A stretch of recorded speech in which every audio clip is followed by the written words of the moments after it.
Hello, and a very warm welcome back to the Gimme a Whole Year Wrestling Podcast. My name is Ant, and this right here is Ollie. Guess what I've got that you don't? A beard. A great big bushy beard. My beard's completely gone. I know. Where's This is it the go? first episode. I had a shave. I went out. Yeah, it was a good night, man. Good night for my birthday. It was cool. What are we looking at today? We're looking at NXT. I haven't even got my notes up. Episode 35. Episode 35. Hi, Pierre. Cool. So we're there. It was a good episode in general. Let's do the notes from last episode because some of you guys have left awesome comments. Yes. Jamil914 says the European Union work in NXT US as well as they were in the Dusty Classic. Yes. I knew they was in the Dusty Classic. Yeah. I have seen them a few times. I saw them when they've toured to NXT. Not Fabian Aichner, but I'd seen Marcel Barthel when they were sort of working on house shows and stuff like that. And he is good. His character work is so good. And their team just works really well together. Like, they're so fluid and they gel really well. Their tag team moveset is incredible. Like, we've got more to talk about with the European Union this episode because we I want to go love the European Union. Absolutely. The tag team. Yeah, absolutely. And maybe, who knows? We're not going to get political. Let's have a Brexit discussion. No, let's not. We've had enough of that in the last 2-3 years. Whatever the last 2 or 3 weeks have been pretty intense. So Jamil914 also said Zaya is getting the same storyline as Dakota Kai when she was feuding with Shayna Baszler. Yeah, typical underdog storyline, man. Who's and we all know how that ended. Yeah. You know what? I think this is an opportunity to really build a new face. We've got Toni Storm. We love Toni Storm. I don't think Toni Storm can stay on the NXT UK brand for that long. I think at some point she's got to go main roster. I don't know if Rhea is. She's such a big star. Maybe that would be a good way of. If she's going, if Rhea Ripley's going, Zaya needs to. Zaya needs to go over because we need to build somebody out of Rhea Ripley. The women's division is really strange, both on NXT and NXT UK at the minute, because they feel like it's all just a bit imbalanced, especially with like heels and faces and stuff. Shayna Baszler's been a top champion for a long time in NXT. Yeah, she's sort of running out of faces to fight. The next takeover is like her versus 4 people, isn't it? Yeah, it's a fatal 4-way with Bianca Belair, Io Shirai, and Kairi Sane. So that's the direction they ended up heading with Asuka when she was against Peyton Royce, Nikki Cross, and Ember Moon. So I think they're sort of running out of faces. I think the part of the problem they've got is, and we could talk about this all day, is that they've got a bit of a bloated roster at the moment. And like you look at SmackDown, you know, Asuka, the women's champion, isn't getting screen time because there isn't enough time. Do you know what I mean? Because Becky Lynch Charlotte Flair is getting that spotlight. You know, on the main show at the moment on Raw and SmackDown, you've got Ember Moon, you've got is she still injured though? Yeah, but she's on the roster. You've got Becky Lynch, you've got Charlotte, you've got Ronda Rousey, you've got Sasha Banks. There's a lot of incredible Bailey. There's a lot of incredible female wrestlers at the moment, and they're all fighting for screen time. And then that then trickles down throughout the development shows because you can't start moving people up when you haven't got enough screen time for the amazing women you've already got in there. So it's like it almost causes a blockage. So then you get like people just hitting this glass ceiling where they go, well, we can't go any higher up because they haven't got enough time for the people they've got. No. I think they need. Do you know what? Have a women's show. Who do you think would be better to move to main roster, Toni Storm or Rhea Ripley? Rhea Ripley to replace Ronda Rousey when she goes inevitably. Don't you think Baszler's going to do that though? She could, absolutely, she could. The MMA style, but I think that's almost like a like for like. Whereas I think Rhea Ripley would be something different, and I think that she'd get that kind of like she's a wrestler credibility. Because I'm way more into Rhea Ripley than I ever was into Nia Jax. Big time. And also, Nia Jax was a big monster heel. Rhea Ripley works safe. So. I'm just going to put that out there. And we'll move on quickly. Next up, we have a comment from Manfred. Thank you so much for all these comments, guys. We love reading them out. Manfred's put in some timestamps, including an awesome point where he timestamped 20 seconds of your Johnny Saint impression, which made you very happy. I was so happy that you enjoyed it enough to timestamp it. I'm quite proud of that. So thank you for that, and to have fun with it, and we do appreciate it. Hey, look, man, you don't have to buy merch. That's all good. We really appreciate any feedback. Hitting the like button really helps us out. So we do appreciate it. And the comments are always really nice for us to read, and they always spark a discussion, as you've seen at the beginning of this video. So thank you very much. But also the timestamps. I quite like doing the comments first. I really want to do the comments first, but the timestamps mean that people can skip them if they don't want to, or if they just want to watch a specific thing. And I'm fine with that, man. I mean, people don't have to watch. People don't have time to watch. It's the beautiful thing about YouTube. It's got that bar along the bottom. You just poke it to where you want to see in the show. I need to figure out how to pin Manfred's timestamps, actually. But I'll, technology, man. We'll work it out. Manfred also says, it seems Wolfie is developing that heelish intensity right now. We really enjoyed his showing against Webster, and maybe Mandrews will have a new direction. He's needed in a feud against Dar. A lot there. Wolfie, his direction. I assume we're talking about Wolfgang here. Yes, yeah. Wolfie. Wolfie. I agree. I think he seems like such a misguided character coming out in like the Toy Story shirt and stuff like that.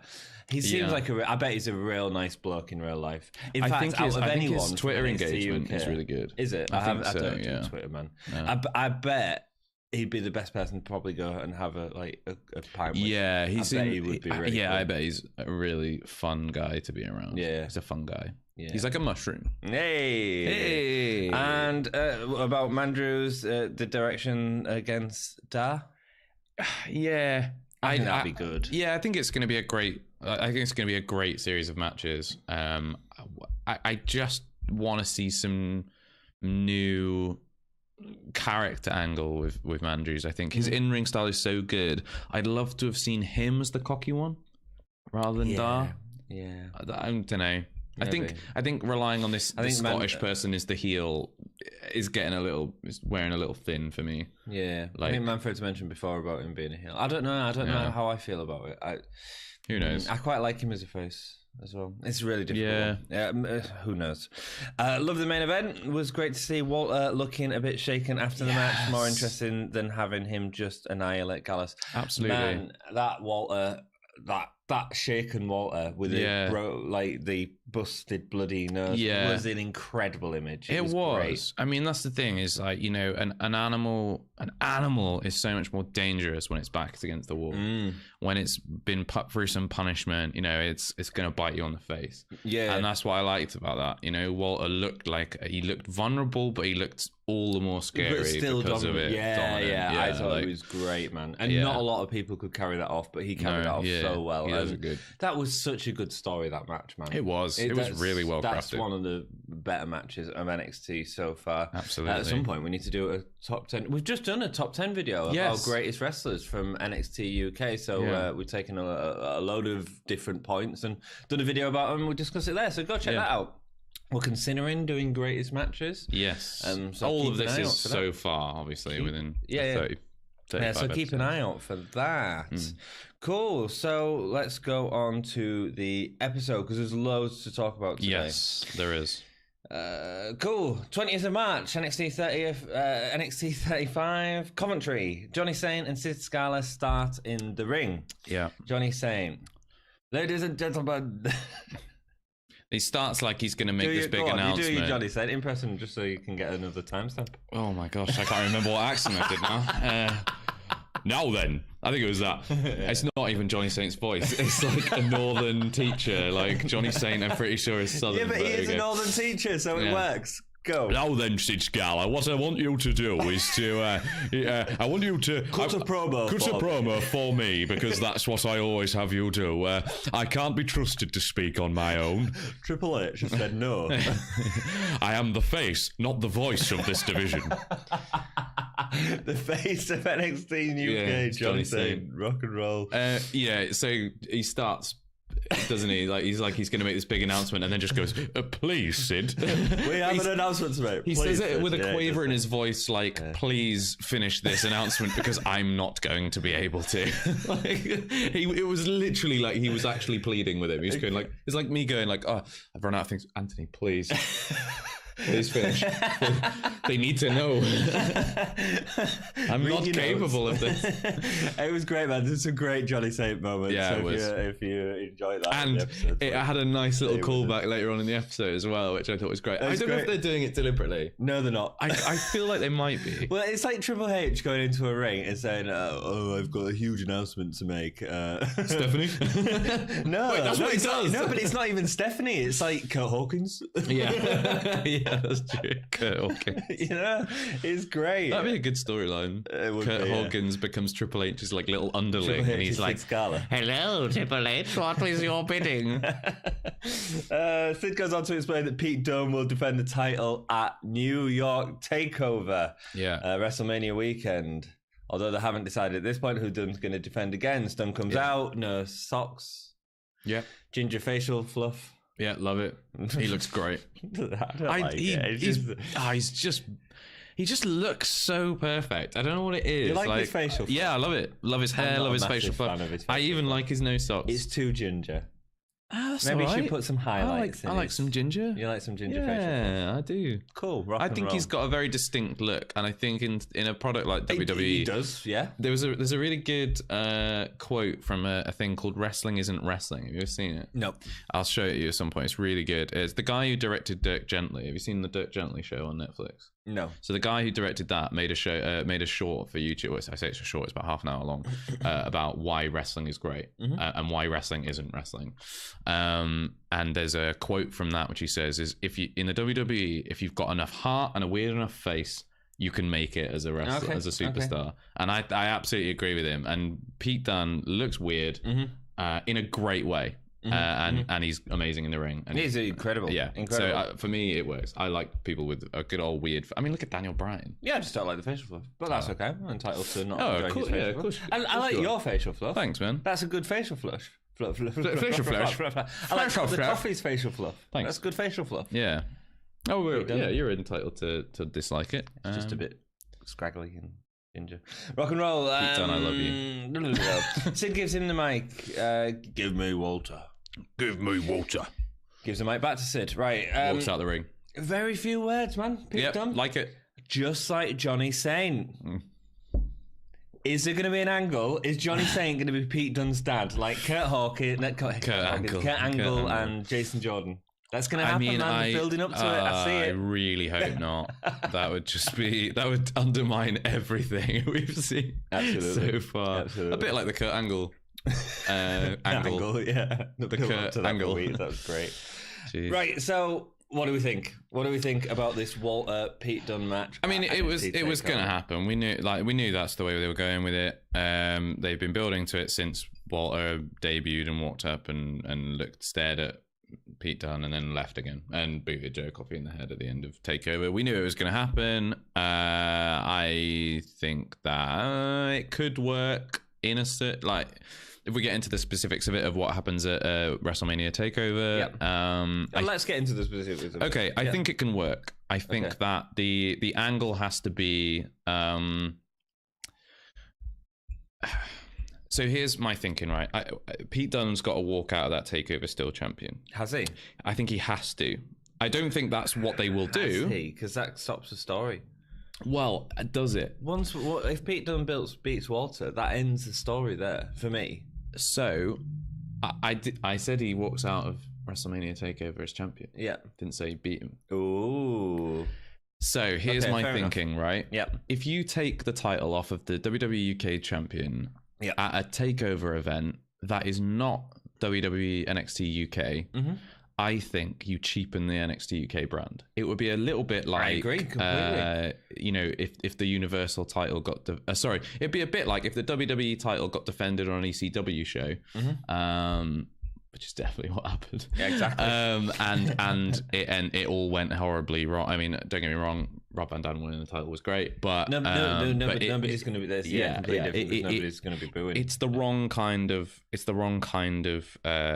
angle to make, I think, in this situation. I think when you're trying to build a new brand, you want the title changes, you want the interesting things to be happening on that brand. But does that build Walter is the problem? Well, it does massively if he beats him for the title. And I'm so against Pete Dunne losing that title. So here's the thing, right? Yeah. Walter and Pete Dunne are both getting huge face pops. They're both getting face reactions. Yeah.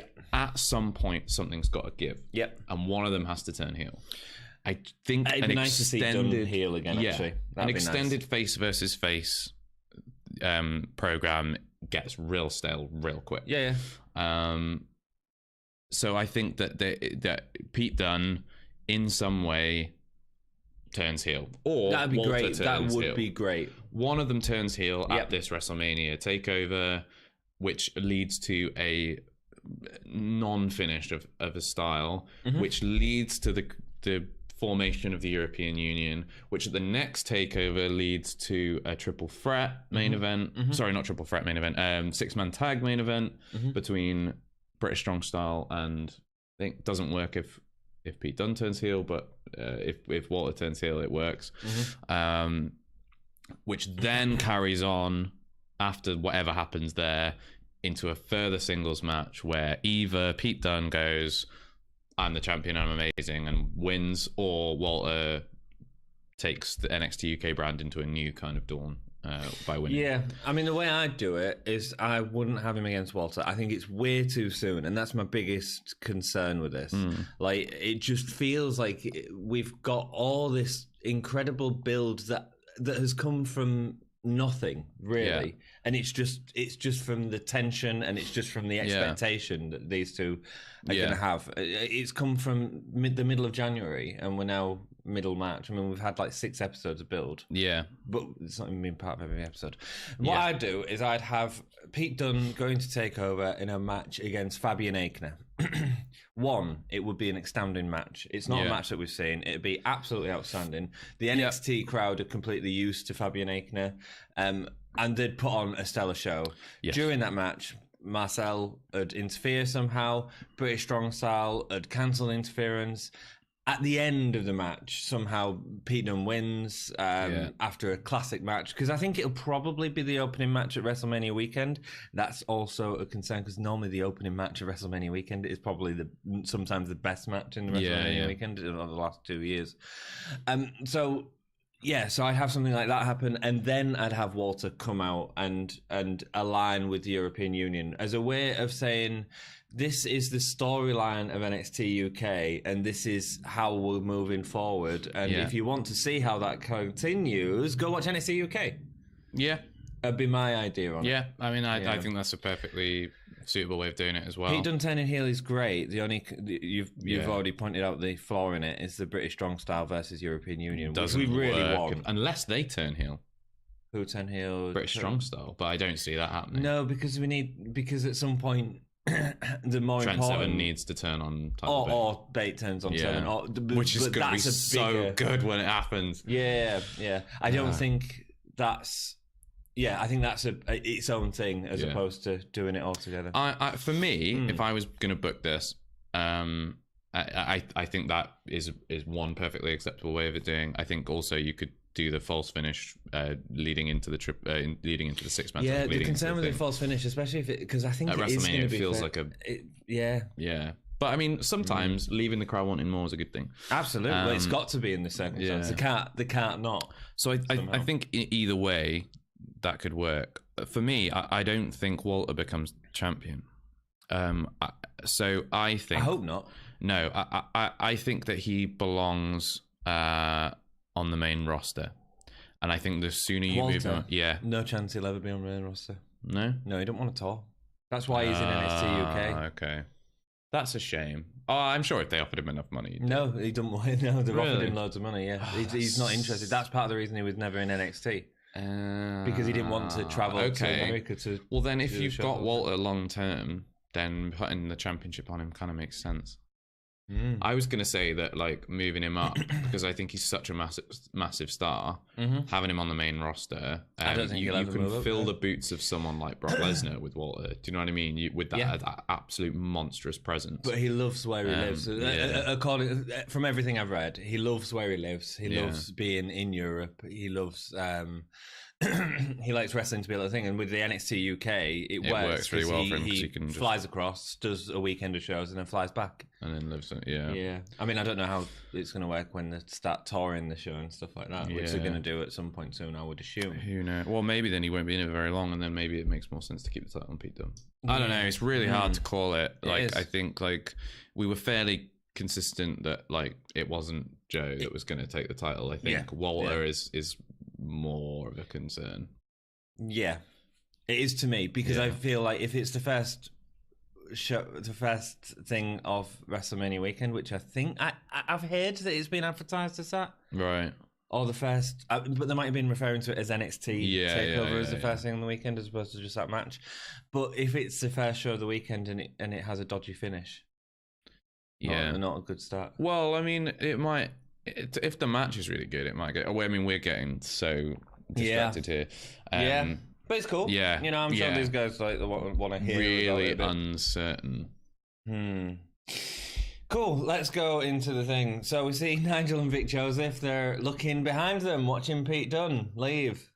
Trying to make it seem like it's live. When they're clearly in front of a green screen. Yeah. What are you doing, guys? I mean, I'm fairly certain that was a green screen. I was pretty sure. If anyone knows for a fact that it wasn't, please do let us know because it's very hard to tell sometimes. But it really looked like they're green screen. And if they were green screen, that means they're wearing those announced headsets for absolutely no reason, which is hilarious when you think about it. Like, imagine filming that in front of a green screen with this headset on, like you're watching it live. Like, it's just silly. Just getting there live, man. Mandy, we say that the Phoenix stuff live wasn't very good on commentary. Do you know what's really interesting, though? This is the first instance, and there's going to be a theme throughout this episode. This is going to be a long episode, all right? If you stick it out with us, I'm really proud of you, and thank you very much.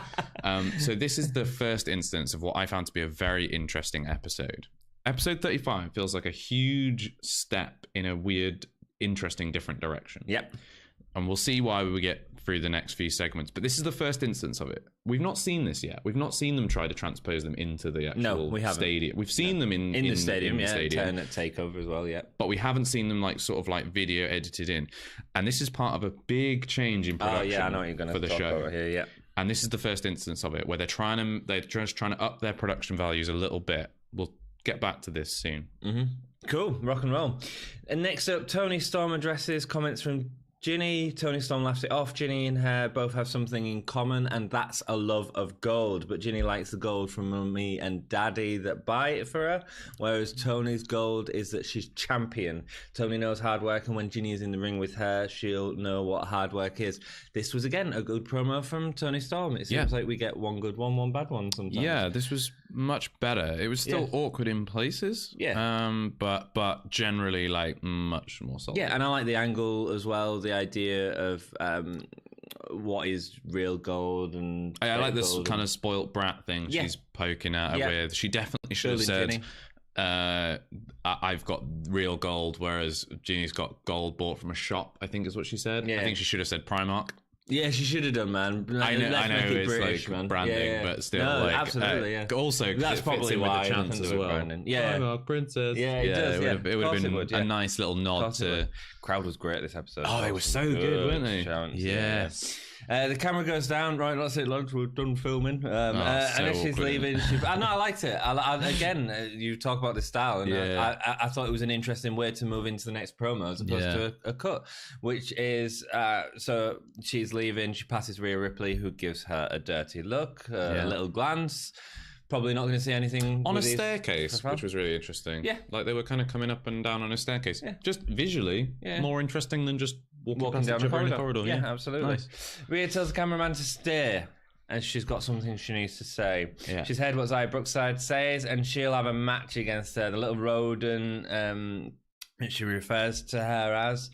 But it'll be exactly the same outcome as the women's tournament where they last met up, and obviously Rhea won that. Yeah. You can stop recording now. she says to him. I like that. I did. So I loved this promo. Instructing the camera guys what to do. Yeah. It was great. I loved this promo. Yeah.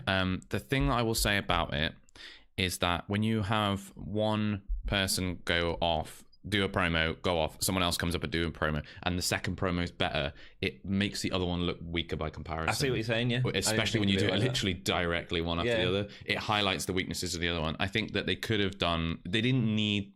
Unless they're teasing something that they're going back into an angle with those two after she's done with Zaya Brookside, I don't know. But unless you're actually teasing something... I think it's about keeping the tension slightly there, but moving away from it. I liked it. Yeah, I did as well. Yeah, I liked both promos, but I do think that Rhea's made Tony's look a little bit weaker. Rhea won the promo war. Yeah. Cool. Cool. First match. Wow. How long have we been filming for? I know. Sorry, but what we do. Episode 35 got a lot of stuff to talk about. Yeah, man. Ligero versus Eddie Dennis. Eddie Dennis slaps his way to the ring. Ligero looked like he was having a good day when he came down. Looked really crisp in his flappy flap. Yeah, his flappy ears, flappy horns. No, I wasn't about his cape. Oh, right. Yeah, flappy horns as well. He's got floppy horns. Yeah. Thanks, dude. Ligero come out quick, springboard stunner, can't put away Dennis. Dennis, man, he's selling. It's so weird. He's gangly though, isn't he? It's so weird. It's just flimsy. Dennis whips Ligero around, throws him onto the apron, look rough. Dennis is like attacking Ligero on the ground, like. Well, he is a daddy long legs. Yes, I know, but I want him away from that. Hands have got further to travel, haven't they? They got further so to weird. travel. Because like what size is he? About 6'6" or something? Something like that. He's about the same height as Randy Orton, I think. Yeah, but Randy Orton feels dominant. He just feels lanky. Yeah, well, I mean, Randy Orton has got like a much higher degree of muscle mass. He's also like a very fluid human being. Then maybe Eddie Dennis needs that because it's just not working. It don't. It looks. I think it's weird. Just an entirely different body type. I think their height is the same, but he is like a kind of gangly. Like I don't know if he can change that. His limbs are really long, aren't they? Like whereas Randy Orton, while he's tall, he's sort of like perfectly scaled up, perfectly proportioned. Whereas I think Eddie Dennis is like someone who's been put on a mangle. Do you know what I mean? Like he's just sort of stretched out. He is. Like no, I think just want to pick his legs off one by one. He looks way better. I don't know what it is, whether it's his change in attire or whether he's just bigger than he was when he started. Way better, especially with the green and it all sort of matching. It's not really distracting anymore how ridiculous he looks. But the way he's delivering the moves is like, if he's punching, like don't do these overhand like punchy weird things, just punch him. Yeah, just I don't know.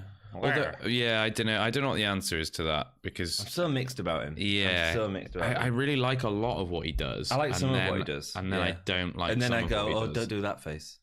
Yeah, I'm really critical on him, man. Well, I mean, it feels unfair. No, I think you've got to be critical where you see it. Ligero does a nice face buster, catching Dennis on his knee. Ligero delivers a hurricanrana to the outside, which Dennis seemed like he was a little late in selling. Ligero goes for the swingboard DDT, which Dennis stands firm on. A slow wind around each other before Ligero flips him over for the pin attempt. It all just feels a bit awkward, doesn't it? I mean... So I think we might feel slightly differently about this match. Okay, cool. Sounds like it. Yeah, like I know what you mean. Mm-hmm. I think there was an element of like it was. I think I wrote somewhere, or I started writing, but then I just changed my mind that it was like convoluted but cool. Yeah. Like it felt really overly thought out. Like they had all these spots where they had like sequence spots where it was like like the clothesline one where he like went over and then eventually just like absolutely hammered him with a clothesline. The payoff to that sequence was really nice, but it felt slightly weirdly convoluted. Getting into it. Getting into it. Yeah. Same with like the thing where they were rolling around on the floor and there was a few moments where there was a bit of that going on. There was some very odd choices throughout the match. Like it seemed like Ligero sandbagged Dennis at one point. Yeah. So like he was like in the corner, like and then Dennis went to like lift him up, just to pull him out of the corner. And for someone as small as Ligero and someone as tall as big as Dennis, it should have just been he just yanked him up like with ease. But like Dennis like squatted down and then like was like just to lift up Ligero from the ground. Yeah, and I wasn't sure if like Ligero just sandbagged him. Do you know what I mean? Just gone like, no, I'm going to be really heavy now. Yeah. Do you know what I mean? It was very strange. I know there was several moments in it, and I get exactly what you're saying about the storytelling. It didn't flow for me. Yeah. But like the swinging slidewalk slam on the apron was really cool. Yeah, it was. That looked smooth. It looked smooth, good. And it looks, that's what I mean. I'm so conflicted about Eddie Dennis. There's some great stuff, and then there's some stuff where I go, awkward stuff. Yeah. Ligero goes to the top, but Dennis kicks him and holds him in a diagonal position for a long time before suplexing. Crazy level of strength. Crazy level of strength. And it looks great, and it's smooth, and it's great. That's one of the best things that I've seen Eddie Dennis do. I think. It was finish phenomenal. To this match, I've not seen it before. Was incredible. It was, because he went superplex, straight into the and after the superplex, Ligero was dead. Yeah, like he was dead. He picks him up, doesn't even go for the pin, which a lot of people would have done. Does the corner powerbomb. Yeah. Ligero is more dead. He's like out on his feet at this point. Yeah. Like then he hits like really slowly, sets him up for the next stop driver and just absolutely destroys him. And I was like, this is what we've been talking about. Yeah. This like people going for a pin after a move, which we know they're never going to sell it. It also makes that move look way weaker than the superplex. We know nobody's going to take a pin attempt for, when was the last time anybody got pinned from a superplex? Oh, man. But now you don't have to ask that question because Eddie Dennis goes, Eddie Dennis is I'm going to kill him, control of it. I'm going to kill him again, and then I'm going to kill him again, and then I'm going to pin him. I'm not even going to take any chances that he's going to try and, you know what I mean? There's no chance. It's smart, really smart. It is smart, and it was a great ending to the match. I agree. I was getting real hot about that, wasn't I? I was getting real hot. Like I just don't know how I feel about the match. The ending was so good, and there was so many good points in it, but actually there was so many annoying points as well. Yeah, I'd love to hear your opinion on it. Like, what is it? Do you know what I think it might be? Go on. So I wrote this at the end.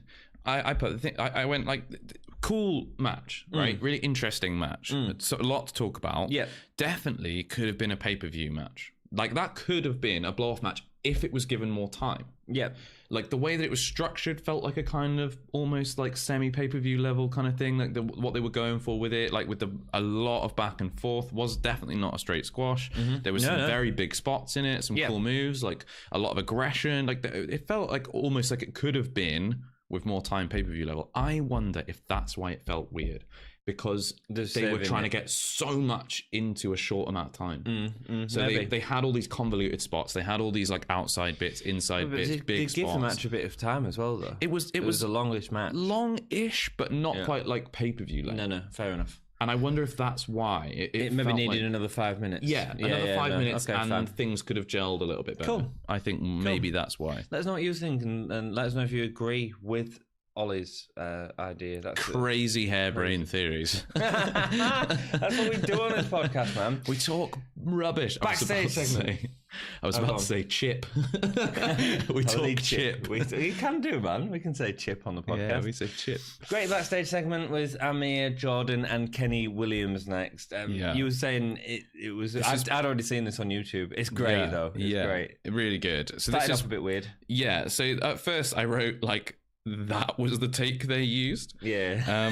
So because the very first bit where he like runs over and he's like, "Hey man, like you should get us a title match," and Kenny Williams is like, "Why do I have to do all the heavy lifting?" Yeah. And it felt really disjointed, and they weren't quite picking up. Like, as someone who has some experience in theatre, there's a thing called picking up your cues.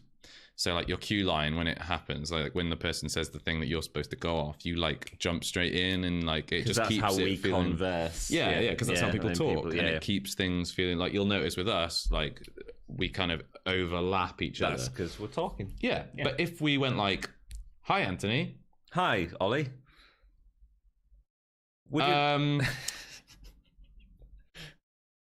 Would you like a cup of coffee? Do you know, it doesn't feel natural, and that's what the first take was. But then It gets great. But then it's a montage, man. We get a training montage which is for Amir Jordan to do one chin up. To do one chin up. To do like I don't one. even know what there was on about. Like, I think they must have got the words mixed up or something because it made no sense what they was actually doing. Yeah. I think the idea is if you can do a chin up, we'll maybe we'll go for the tag team championships, but then, which is what the overall sort of thing is, but then they muddled that up everywhere. Yeah, it was super weird, but great. And then the dancing thing just sort of comes out of nowhere, but at least they're still sort of building into something. Yeah, I think the idea was, it was like, look, I'm doing everything, but you can't even do one of these muscle ups. Yeah. Like, if you can train enough to be able to do a muscle up, then I will think that we're working the same level of hard. We're working this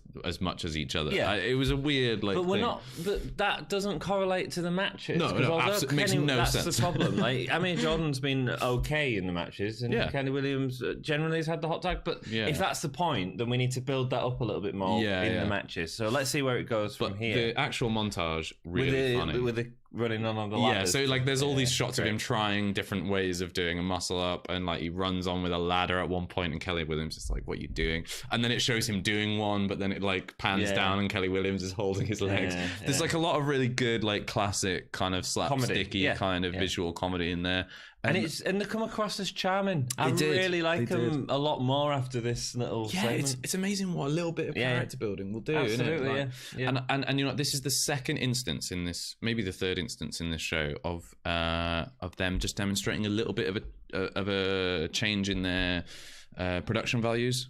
Just in a little bit of their direction of how they want to put things out. Like, how often do we see like a training montage on NXT UK? Everything so far, everything's been like live or like a kind of the people video, holding people with lots phones. Of effects and stuff. Yeah, as well. you know, or like it's Isla Dawn meditating in a hallway. Yeah. I haven't forgotten. But it's nice to see them kind of go like, no, we're going to create a little, like, it almost felt like a little kind of short story within the thing, cool. And it was well produced. It's a bit like Harry and Lloyd in Dumb and Dumber. They're just charming, you know. It wasn't, absolutely. Yeah, so I enjoyed it, and I can't wait to see more from them. Yeah. Next match, Sam Stoker versus... This is such a long episode. I know. Sam Stoker versus Lewis Howley. Oh, and we're really late as well this week. It's really sorry about that. It's just been a busy week. Both of us. Versus Primate and Wild Boar, The Hunt. Yes. This is our debut, really, of The Hunt as a formed tag team. Yeah, they have done a match already. They have done a match, lost. Yeah. They did, yeah. I really like Stoker and Howley. I do. Great, they're such a throwback, aren't they? They're like a cross between The Only Way Is Essex and Waylon Mercy. Yeah, or like, do you know what? They give me, for some reason, I don't know if it's just because they kind of like going for that sort of like perfectly shaved but long hair thing. I'm getting a real Brood vibe off them. Yeah, you know, like Edge Christian and Gangrel. They're great, and I think they're great for the products. I need to learn which one Stoker and Howley is because I think. Oh no, I'm not sure. No, let's not. Yeah, I'm going to get it wrong. The Hunt 50-50 chance, I suppose. Yeah, absolutely. Looking more cohesive than they ever had before. Yeah. Primate looks great. So much strength. Flipping over one of the Towie boys. The start. I thought he took it off. I thought he'd ripped it off. Oh no, like as he walked on, it was hanging off and he just went, oh, I can't be bothered with this. Like they clearly given him something to wear that just looked stupid. And like it was falling off him. It didn't fit right. And he just went, oh. You didn't even get a look at it before he just went, oh, get this off me. You see, I thought they looked great coming out as well. And I thought it was just that part of we're leaving all this at the ramp because anyway, maybe but he did it way before. Wild Boar took anything. Primate, such strength, tossing the Towie boys with a suplex, great. Wild Boar, it was almost like an Olympic slam where he released him on the side. Nice. Great, really nice. Those guys, bless them, are getting thrown around the ring like dolls. Absolutely. Primate lifts Wild Boar before slamming him onto the Towie boys. Sorry, I didn't know who it was, man, and I didn't want to say like. So I've just wrote Towie like 50 times. A little Bludgeon Brothers that sort of stuff, but I'm fine with that. That's cool. You know, I like it. Wild Boar was really good just outside of the ring. So when he's waiting for the tag, he's like licking his lips and ready to go. It's bizarre, but in a really great way, not in a Eddie Dennis freaky way. It fits the character. That's the thing. That's the only reason why I've got a problem with it with Eddie Dennis is that it doesn't fit his promo character. But it absolutely fits Wild Boar's character. Lots of quick tags, lots of tag team moves, the assisted spear in the corner, that sort of stuff. Really cool. A double team pop into the belly to back, gets to hunt the win. A really nice finisher. Yeah. Primate was sort of sniffing the top of one of the Tommy Boy's head. It almost looked like he was kissing the top of his head, while Wild Boar was cocking his leg over him and weeing on him. I really enjoyed this match. Yeah, it was. They're kind of weird. They're sort of like a throwback, aren't they? To the idea of this like really kind of like ridiculous bizarre gimmick characters. Yeah. Like was it 90s WWE that had like the mailman and got all these like it was 80s, wasn't it? Well, no, it was absolutely 90s. 95, which is where we're at on the Wrestling Rewind podcast, which is another series that we do on thingy, blah blah blah. Let's go. So I like that kind of throwback. I think there's a few issues with their characters. So in terms of the actual match, really fun. Their in-ring style really gels well together. Great proper debut. Not much more to say than that. Nope. It was short, sweet, did what it needed to do. Yeah. I think in terms of their characters and their team, I think there's a few issues. I don't think they've quite got their mesh of characters quite there yet. It feels like two people have independently created these animalistic characters, and then they've just gone, well, they're animalistic characters, chuck them together. It doesn't feel like a cohesive. Not yet. No, definitely. Yeah, it will, but it just not I'm yet. sure it will. Yeah, their music makes no sense. Their music does not fit no sense at whatsoever. all. They should have something like Mark Mera's music. Yeah, they should have like growling chant. I don't even think they need. I don't even think they need music. I think they could just have like the sound effect of the jungle. So, you know what I mean? Like different animals just go well, just a dog, basically. Like some snorting for Wild Boy. Something. I don't know. Just like something that fits with their character. But at the moment, they've got like electro. The farmyard. I mean, that's moo. What's that song? It's like, what's the song? The farmyard. Old MacDonald. That's what you want as their entrance theme. Yeah, but sung like really deadpan, like Old MacDonald had a farm. E-I-E-I. Oh my God. Primate. Or something, I don't know. Yeah, Twist My Sister from Wednesday 13, like that band, man. Cool. Ashton Smith versus Cassius Ohno next. Ashton, mate, please. The whoop is stop so the whoop. Annoying. Right. I know the live crowd like it. The whoop, I don't mind the sound of a whoop. I mean, whatever. I don't like it, but whatever. Right? Yeah. Don't do the hand action, man. Oh my God, yes. Don't do the hand action. It looks like a sick Harl, doesn't it? It does. So much. It does. And then the crowd are like Zig heiling halfway through the match. It looks, particularly because of, it feels weird to have like a dude in the middle of the ring. Don't do it. I don't want to do it now. I can do it because we can do it.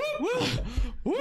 It feels a bit like, if we went to see them, would we be whooping? I wouldn't. I wouldn't be whooping because I friggin' hate. Yeah, Daddy Long Legs. The Eddie Dennis episode. This one. Go on. Yeah. No, I would not whoop because I hate it. I hate it so much. You know, there was it's like Hans Schmidt. Hans Schmidt in the 50s, 60s was a wrestler who had a Nazi gimmick, you know.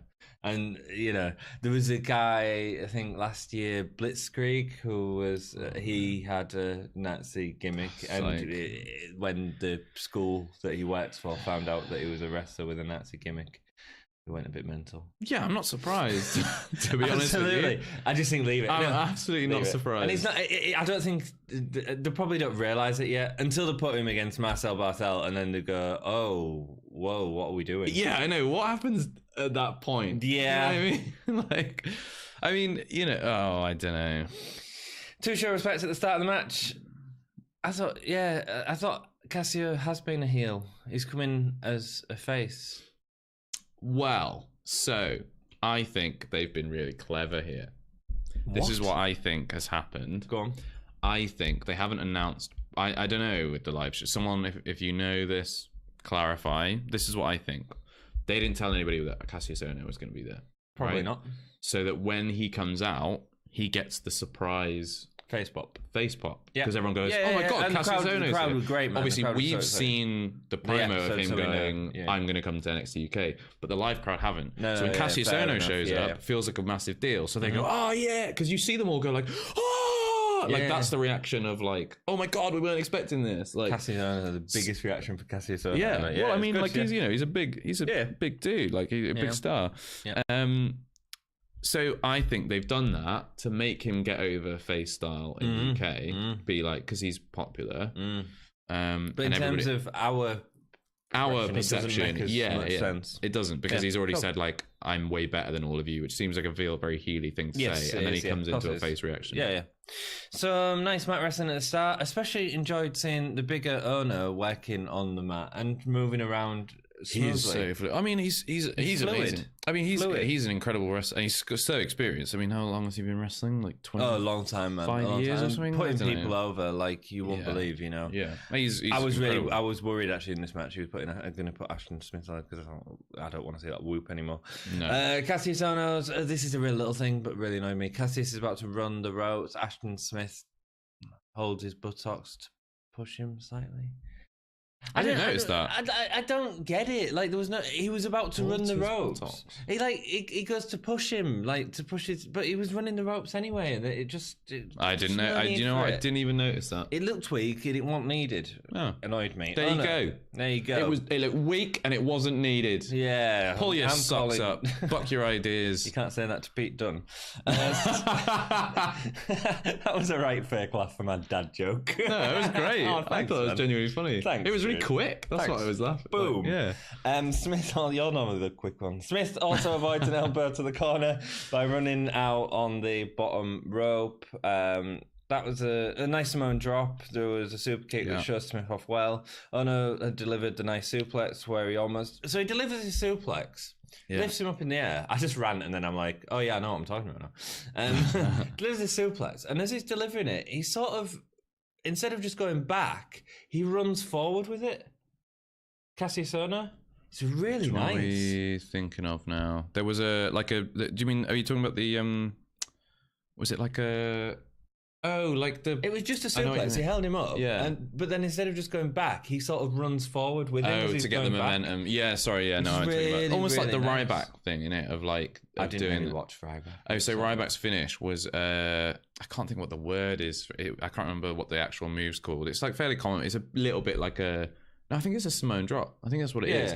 But he would run into the Samoan drop. And jump. So that, but on a suplex, which I thought was really interesting. Nice to see something different and someone delivering a suplex a bit different. Yeah. Ohno delivers an elbow to the back of Smith's head for the win. Yeah. Knockout artist gets a win. Not seeing that for a while.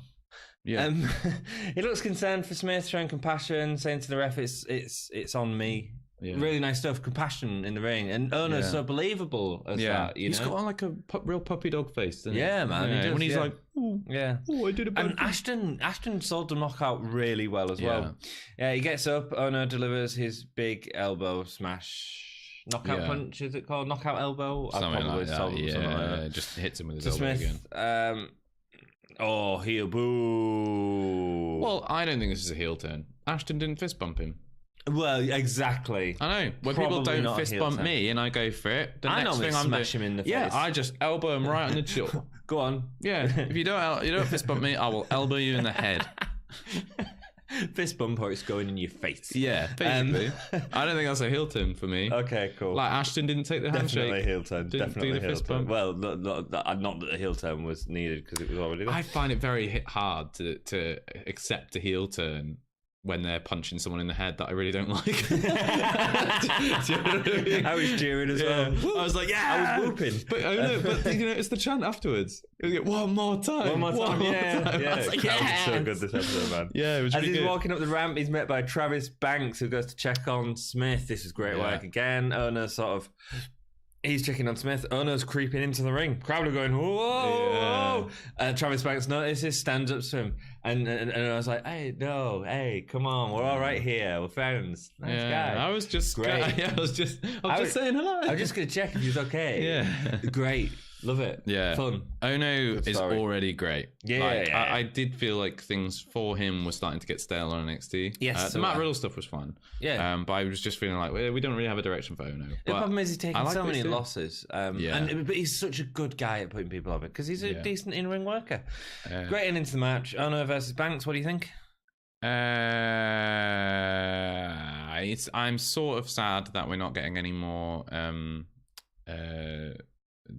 Devlin Banks. I think it might be interesting if they continue the Banks and Devlin with Ono and have sort of a three-way thing. Oh, because they are all like very technical guys who can put on good matches, and it's all about them trying to prove who's the best. Maybe that'd be a triple threat. That's the next development of the angle. I could get into that. It's a nice way of bringing in Ono into the roster, giving him something to work with that isn't like super played out already. No, and it's sort of putting him on that upper mid card level within this, and putting him with two guys that can really put on a good match. So you're going to get some. I would watch that. I don't think that's what they're going to do. No, but I would love to see. I wouldn't mind saying that's one triple threat I'd like to see. I'm not a massive fan of triple threats normally. We didn't talk too much about the match. I thought it was really good. I thought it was a good match, I think that's probably the best match we've seen from Ashton Smith. Yeah, he wasn't as over the top. And like I say, that Simone drop, the super kick was really class. Good. The impact sounds on him as well, amazing. Yeah, no, it was good. Yeah, I really liked it. I don't like his whoop thing, but I'm starting to really like his in ring. I'm not starting to like it because I feel like it might just be a one-off. Maybe. Anyway. Who knows? We'll see you next time. Absolutely. We see the Coffees sipping coffee. Yeah, I said that. The Coffees. Yeah, we saw the Coffees sipping coffee. No, I've already said the name. In a greasy spoons. Yeah, cool. Yeah, great establishing shot. Establishing. Yeah, it was crazy, wasn't it? I was like, this is beautiful. This is starting to feel like a real show. What is that? An advertisement for Fighting My Family? I don't remember that. Yeah, I know. I wasn't sure what it was going to be. Yeah, it was very cinematic, wasn't it? Very cinematic. I liked it. This is part 3 or 4, depending on which segments you're looking at, where we are seeing this visible change in the direction of the show, of the production of the show, and I like it. Yeah, man, it's good. It's starting to feel like it's gaining some traction. It's starting to feel like it's getting its own identity, right? And you know what? I think it's a really good idea for them to have a because we don't get this anymore. Do you know, we used to get Stone Cold throwing belts from bridges. We used to get all this stuff that would happen, Vince McMahon being attacked in the hospital. Yeah. We don't get that anymore, which is fine. I'm okay with that with the main product. I do miss it, but I'm okay with, because now what they're doing is this is an athletic competition. This isn't a soap opera. That's kind of what they're, it's a balance. It is a balance. That's what there are definitely storyline elements to it, but it's mostly like, you get a little bit of Dean Ambrose burning a vest in a bucket, but which wasn't needed. No. But I like this idea, right? That you with NXT UK, you could turn it into actually like a kind of a really cool, edgy... Coronation Street. No, no. Anything but that you've said. No, sorry, like a cool, edgy sort of like show. I like this idea of bringing in outside locations. I like the idea of doing it in a cinematic style. The montage video earlier on. It's great. This very stylized setup piece where the cameras. It makes no logical sense. No, that Gallus would be having this meeting, sipping cups of coffee with a camera like this. in their face. Cold coffee. That's one. It makes no sense, right? In terms of like an actual thing, and that's why WWE just have these. Honestly, I love it. I joke about the coffee, right? There should have been beer. It should have just been 3 lads in a pub having a drink. But it's a planning meeting, isn't it? They're having like we need to sort this out, guys. I don't think beer is for planning meetings. I think coffee. I'm just thinking of the direction of the product and making it more edgy. Oh yeah, I'd like WWE doing that. I would then love to see in future a segment where they are down the boozer. Yeah, exactly. Yeah. But down in pub. But as a way forward. Sorry, go on. As a way forward, I really like this cinematic kind of edgy, stylized style. I think it's cool. It's cool. And okay, it doesn't make logical sense, but it doesn't have to. It's a TV show. It's wrestling. It's a TV show. It's a show about a wrestling show. Yeah. That's what you know what I mean? It's not like nobody's going in there going like, oh, this match, this is a real thing. You know, nobody's. We're going in to be entertained. Backstage segments have got really lazy, I'd say, in the last few years. So it is a case of the performers come and thingy, as opposed to them going out and shooting location stuff. Yeah, you look at the ways they introduce people like Eddie Guerrero and them great like introduction videos. The $1 Million Man, where he's all this sort of wonderful history of great videos filmed outside, not just of the backstage segment, but right backstage. Yeah. And now we get a Becky Lynch t-shirt that has her, with holding a police board like she's been arrested on photos that have been taken backstage. Yeah. I mean, go out and get her in the jail and put her against the thing. it's as simple as that. They'd definitely let you do it. Of course it would, Let's have more of that, and what a great product to start that on, because you've got time to film it all. One of the best angles on NXT last year, in my opinion, was the Aleister Black stuff, which all happened outside. Yeah, with it was outside. Nikki Cross doing the like, he's coming. He's coming. That was really fun. That was really fun. It was good television. It doesn't have to always make super logical sense. It can just be good television. Absolutely. Right, Joe says they've had a bad run of form. He says that there's little wins followed by big losses, and they need to re-establish dominance. They need to stay on top. He's addressing the elephant in the issue. room. Exactly. Yeah. Works. Perfect. No, none of this big. This is my kingdom. It's so annoying, right? When you get, like a heel that will go like. I mean, in some cases it works really well. There was a really interesting interview with Enzo Amore where he was explaining like the kind of heel he wanted to be was he'd get beaten. Shoot interviews. Yeah, really good. Yeah, they are really interesting. He just said like, oh, I'll get beaten up, like, and then I'll low blow you, I'll get the 1, 2, 3, and then I'll talk about how amazing I am and how I've never been beaten. And I go, that's one way of making it work really well. You will get absolutely hated for doing that. Yes.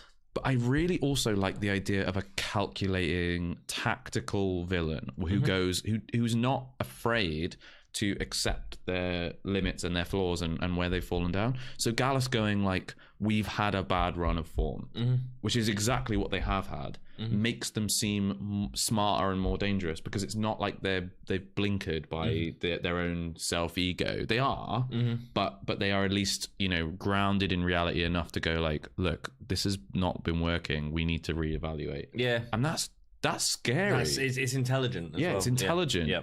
And that's what makes it like scary. Like that's what makes them a threat, is that they can go, we haven't been doing this right. We need a better plan. Yeah. And that's good storytelling. Yeah. Really good storytelling. Cool.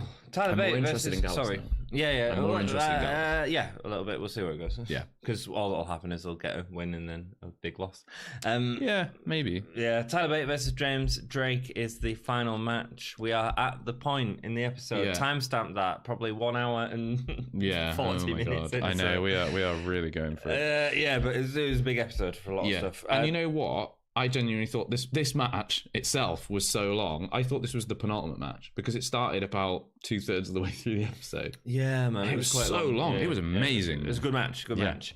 Tyler Bate versus James Drake. Happy we get to see Drake by himself here instead of with Gibson, and he's got so much charisma, and he shows that throughout the match.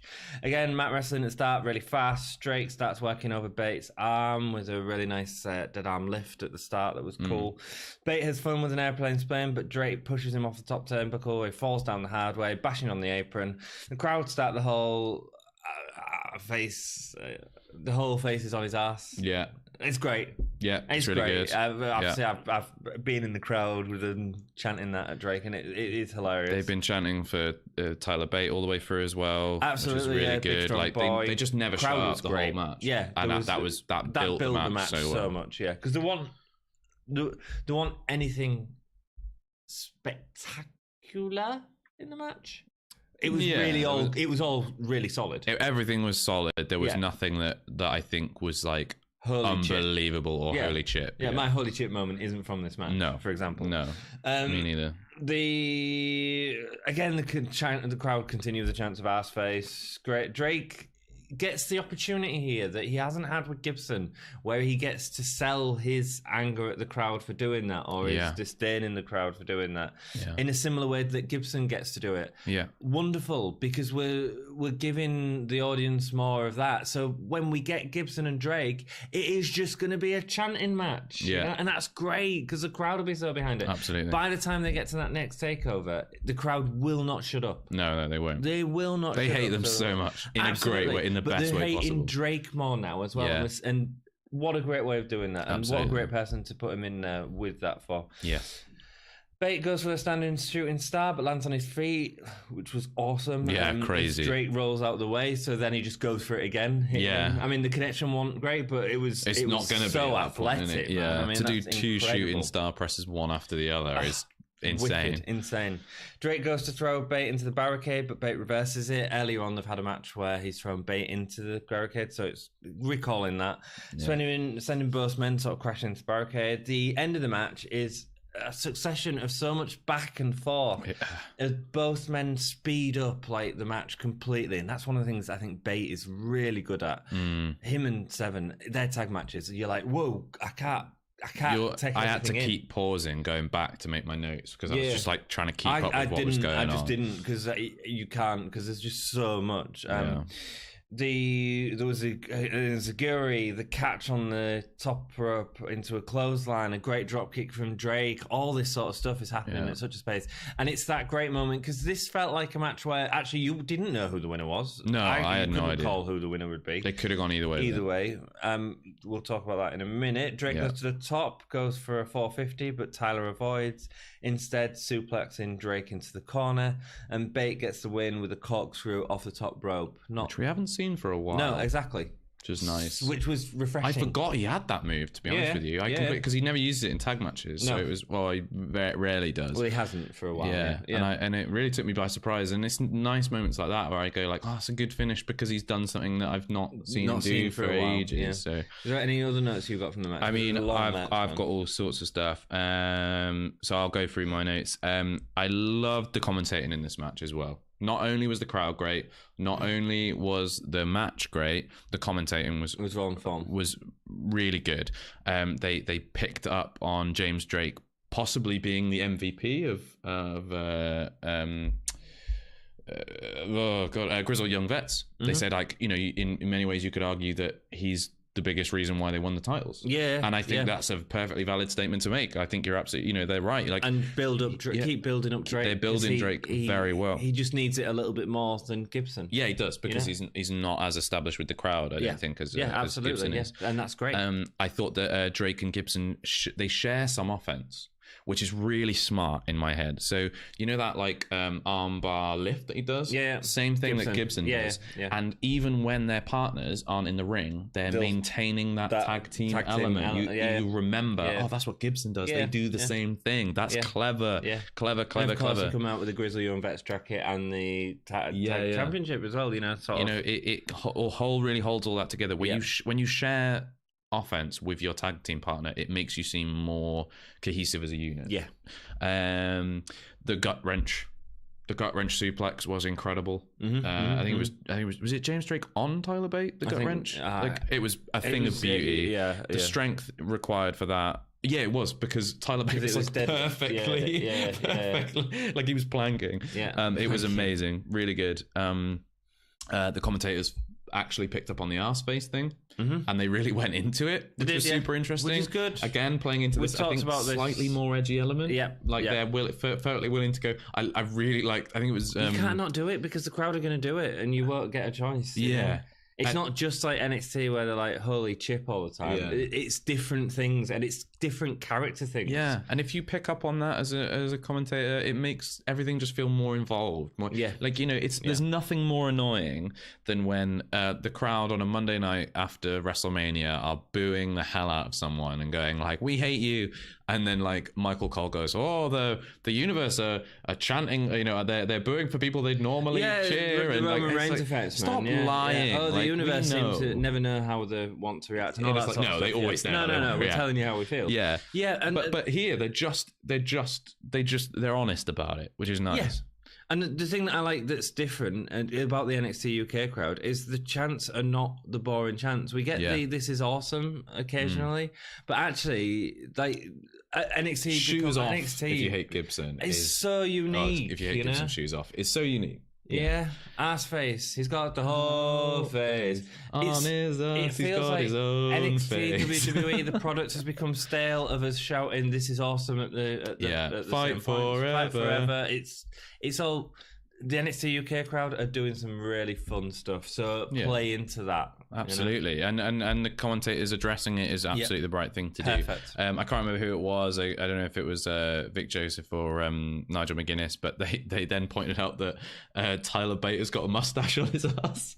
I was like, he's got a mustache on his ass. So that was just it's a sign in the crowd at the end. I can't grow a mustache. Oh, but you know what I mean. So stuff like that is really funny as well. It gives the commentators their own level of personality, which makes it more interesting. Yeah. I've still got so many more notes. Crowd, I've said, better than they've been for a while. Bates' punches genuinely look great. Yeah. And Drake was selling them perfectly. When he started like shaking his head around so his hair was flying all over as Tyler was going in with the fists, it looked great. Really, really good. Drake with that sort of like got him into a tombstone position and then like sort of flipped him up. And I was like, oh, what are you doing? Are you going to pile drive here? Yeah, really good offense. The clothesline is amazing. Drake's facial expressions all the way through, absolutely incredible. He really sells everything. There was a really nice back body drop that they did straight into the hard cam, and as James Drake went over, he like looked up into the hard cam and went like like halfway through. Oh, it's amazing. Like just little touches like that where you could just think he's going, oh, chip. Really good. A little bit of everything from this match. Again, like there was no like absolutely insane spots, but everything was solid. Everything was good. The match made them both look like $1 million. It did, yeah. Like, it did. And this was a really good person to put Drake against. It was, yeah, because it showed how good he is. The win. How do you feel about the win? Like Drake could have done with it, but at the same time, Bate needed it as well. The match was so good, and Drake came across so well in that. I think he looked amazing despite losing. I don't think it buries him at all. I think you enjoyed this match a lot more than I did. I loved it. Yeah. I thought it was good. Yeah, go on. Does Tyler Bate have the best kip up ever in WWE? Does he have the best kip up? I can't think right now. Shawn Michaels, maybe. Dolph Ziggler. Who else does a kip up? I think Pete Dunne does a kip up. I love Tyler Bates' one where he goes into sort of like the shoulder stand and then just like really fluidly just goes whoop onto his feet. It's incredible. It just looks amazing, and it's a real crowd popper. I think I preferred Michaels because I liked Bates really smooth with it and really strong with it. Yeah, because he could also argue that Undertaker's kip up was just a sitting up. I know it's a different thing, but it's the same effect. But the thing that I like about Michaels is when he does it, there's always a real stumble afterwards. He does it as like a kind of almost like I'm going to get up and then go like where am I? And he sells the story element of it that way, I guess, doesn't he? Yeah, as opposed to this, which is like a cheer, as opposed to Michaels, which is like and it carries on. Off topic slightly. No. I that's absolutely the question I was asking. I think I got my answer. Stretching, long episode. Yeah, very long. Should we move on? A lot to talk about. Yeah, man. Walter comes out the office. This is great. Yeah, this is great. Johnny Saint. Sit, please. Did you notice that he late sold the camera? No. Right, so you go. The camera guy comes over, puts it in the face, right? So Walter's walked out of the office, so we're going to talk about Walter. Goes up to Johnny and Sid Scala, the teacher-student dynamic. Yeah. Johnny looks at the camera, clearly in his face, clearly going to ask something. He goes to reach for the door, looks again. Oh. No, I didn't notice that. That's so weird. it 5 times. I genuinely didn't notice that. I must have been writing a note. I don't know. Just funny. Man. That is so good. Yeah. Oh, Johnny Saint. He's a legend. I love him. Camera's there in his face. Blah blah blah. Johnny asked Sid to Sid. Yeah, just take you this do one. Yeah, please. Please, Sid. One episode. You know I can't. One episode for the entire episode. I did all my talking at the Eddie beginning. Dennis versus Jordan Devlin. Can you take this one, please, Ollie? Go on then. Yeah, Walter's challenging Pete Dunne at WrestleMania weekend. 2 weeks. Way too soon, in my opinion. I do agree with you. Soon. I think it is too soon, which is why it makes me think that they're going to do some sort of dodgy finish. I think having a conclusive end to this feud now is way too quick. But that's what concerns me about this more than anything, is that with it being 2 weeks, Walter may be walking away with it. And you know me, I am so against that. Yeah, I do want to... Yeah. In the opening segment, I did write as one of my notes, I want Pete Dunne to be champion forever. Yeah, snap. Pete Dunne should be champ forever, right then. Do we do? How do you do a love heart thing with your hand? Just like that. Oh man, no, really that's the love heart, isn't it? No, it's just like that. How do you do it? Just literally like that. It's super easy. Pete Dunne love. Yeah, I do love. Although, get some bloody socks on, kid. Right. Okay, stars for the episode. I'm going 2.5. I'm going 3.5. Wow, I good, love good. this episode. Cool. I think that they're making really clear striving in the right direction. 3.5 is very high. Good matches. It is very high, and I think it deserves it. I think this might be my favorite episode of NXT UK. Wow. Not necessarily because of the matches. I think the matches were good. Good. I think there have been better matches. Mm-hmm. I just really like the direction they're going with it, and I want to reward that in my star rating. And in our invisible star rating. I'm sure they will really appreciate it. Yeah. Johnny, how many stars did Johnny get? Oh, Johnny gets all the stars. Best performer. Yeah, hands down. He's delegated, man. That's the most important thing. Man. He is delegated. That's how a real leader Absolutely, operates. Yeah, right. You do delegate. that. You do that. You talk. I'm not. I'm Johnny Saint. Do I need to talk? No, I got Sid Scala. I've got a mouthpiece here. Sid Scala is so good at talking. Like he's so natural. He's great. I want to see him in the ring at some point again. I don't care. I really do. Best match. You're gonna hate me for this because I know what your best match is. Yeah. I'm going the last one. I'm going Wild Brawl Primate. Cool. And I'll tell you why. Because I thought it was such... It was a perfect way for them to debut. Yeah, absolutely did what it needed to do. Short, but really tidy. Yeah. And I enjoyed that. Yeah, it was a good match. Best performer? James Drake. I think we've saw more from James Drake here than we've had a chance to see in a long time, and he absolutely sold the match so well for me. Yeah, great. I loved him. I'd either go James Drake or Primate. I thought both looked really strong in this episode. Yep. Holy Chip moment? Holy Chip moment. It's got to be Eddie Dennis' superplex, man. Like, it was incredible. I've never seen that before. Yeah, it was really good. Really impressive. Really good. Let's sort out the rest of the work. Certainly the highlight of a substandard match. Great. We're done. Yeah. It's been a long 7 hours in. Thank you so much for sticking with us if you've got this far. We know it's a big, long, bloated episode, this one, but there was so much to talk about. We had a lot of comments to deal with as well, and we love getting those comments. We love discussing them. We don't want to ever have to sacrifice doing that. No, man. Because it's part of what makes... I think, it's part of our style now. It's part of what we do. We discuss comments. We talk about comments. We rock. And you rock too. Thank you so much for joining us on today's episode. Please, if you haven't already done the following social media and subscribe social media, and if you can do some sort of sharing, I mean, just let people know about us. Hey, these guys talk rubbish about NXT. Yeah, go watch them. That would be really nice. But again, thank you for your continued support. We really do appreciate it. Any engagement is awesome. Yeah, Manfred and Jamil, appreciate it, man. But everyone that's watching, but everyone as well. Like, there's so many people. Like, our videos don't have many views, but in terms of watch time figures, this series is doing really well. People are sticking with us. That's really maybe nice. Not for the 3-hour episode. This is. Yeah, we'll see. Thank you so much, and keep really, thank you. Gay.